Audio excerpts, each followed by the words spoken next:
It's the year 2033.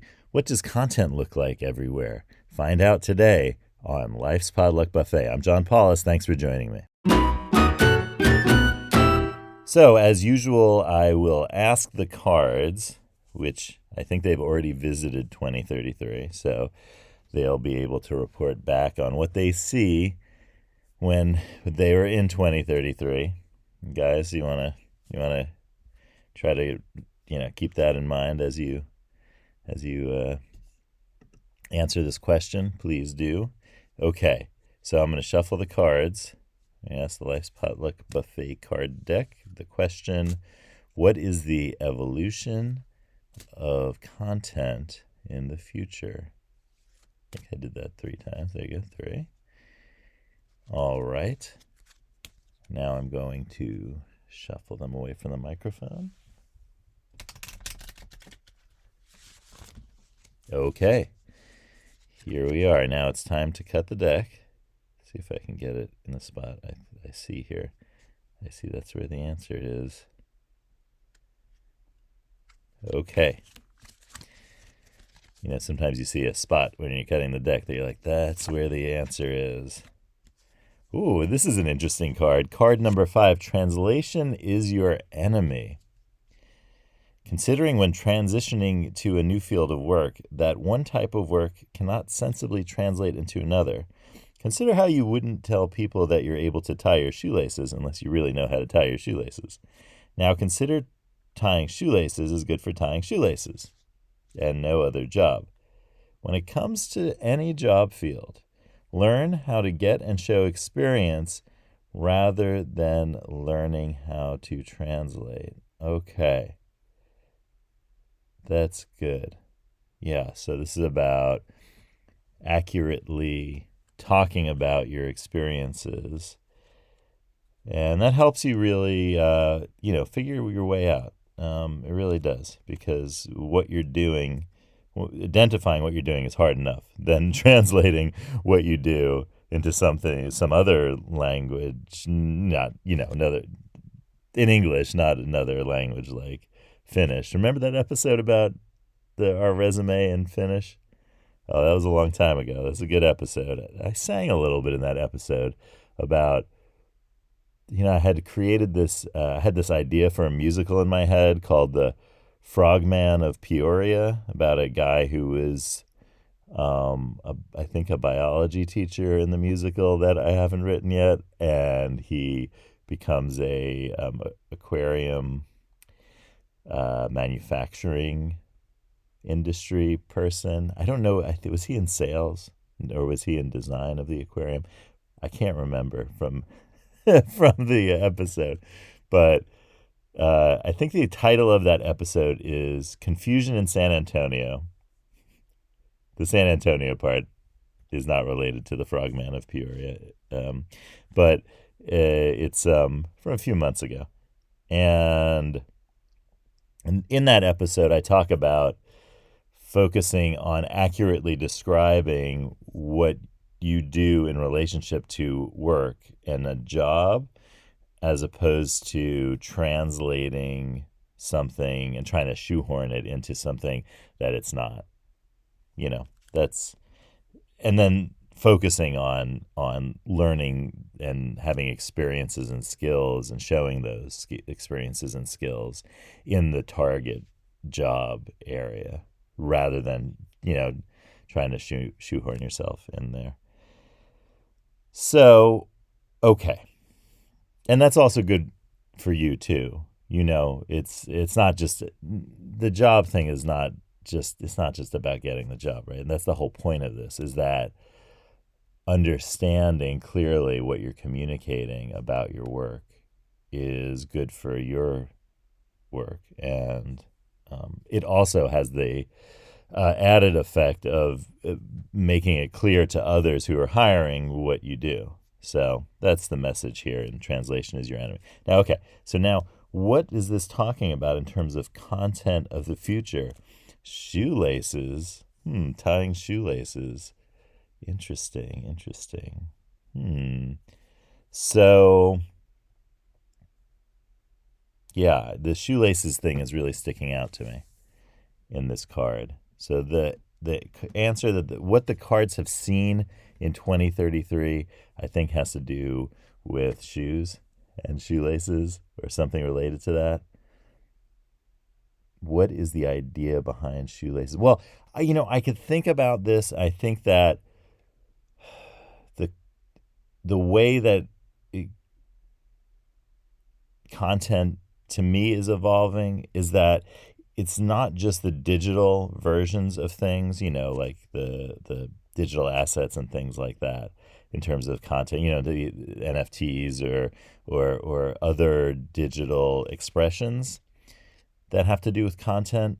I think what the cards are trying to say is that the evolution of content is also corresponding to the physical product, maybe in this case, an artistic production. We're talking about like creative shoelaces, for example, and like doing that artistic production. I was talking to someone a while ago whose son does shoe art, does art on sneakers. And I think that's fitting.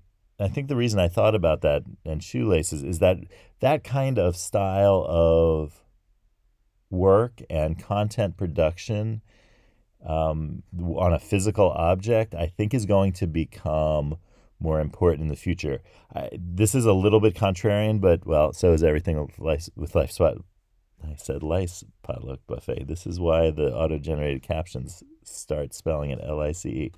Life's Potluck Buffet.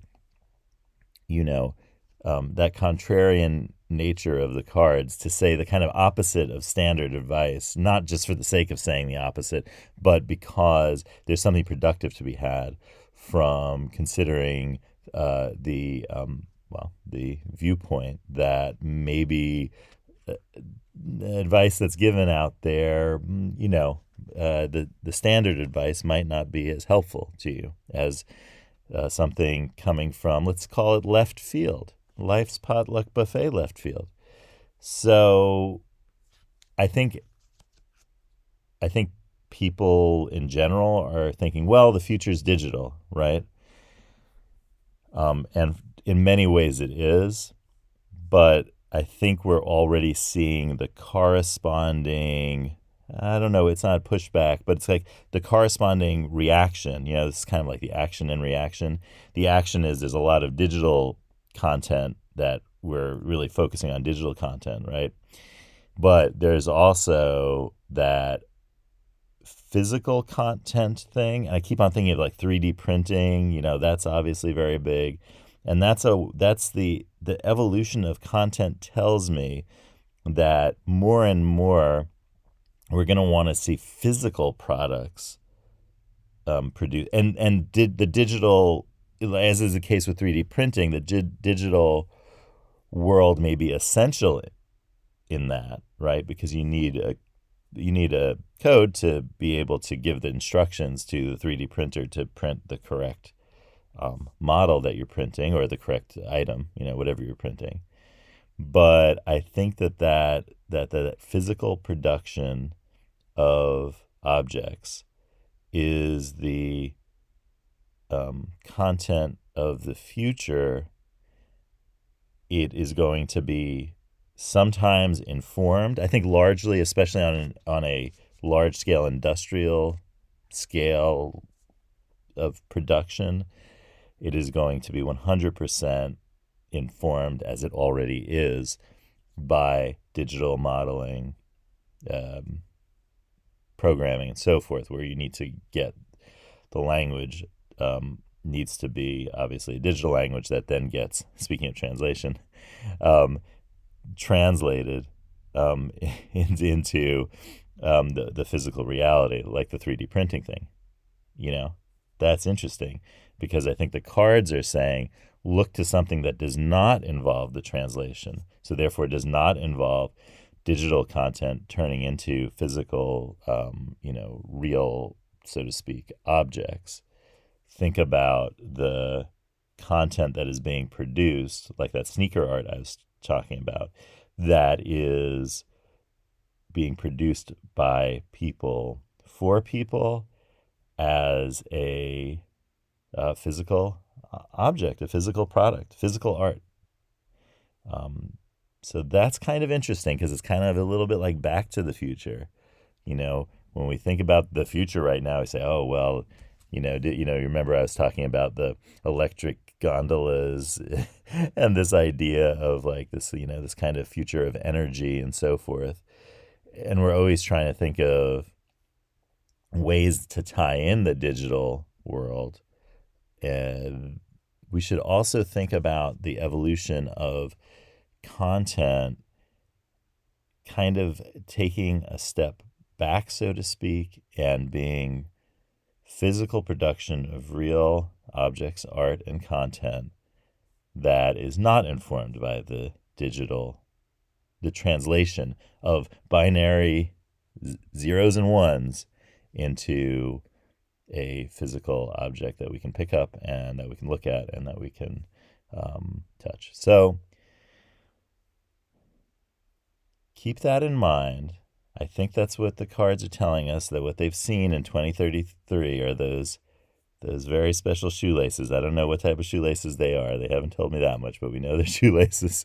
So think about that and let me know if you've thought of any ways in which you think that the content world is going to kind of develop, and both in the digital sense, but also producing content that's physical products, physical things. So have a great day, and I'll see you before 2033. I will see you, in fact, tomorrow.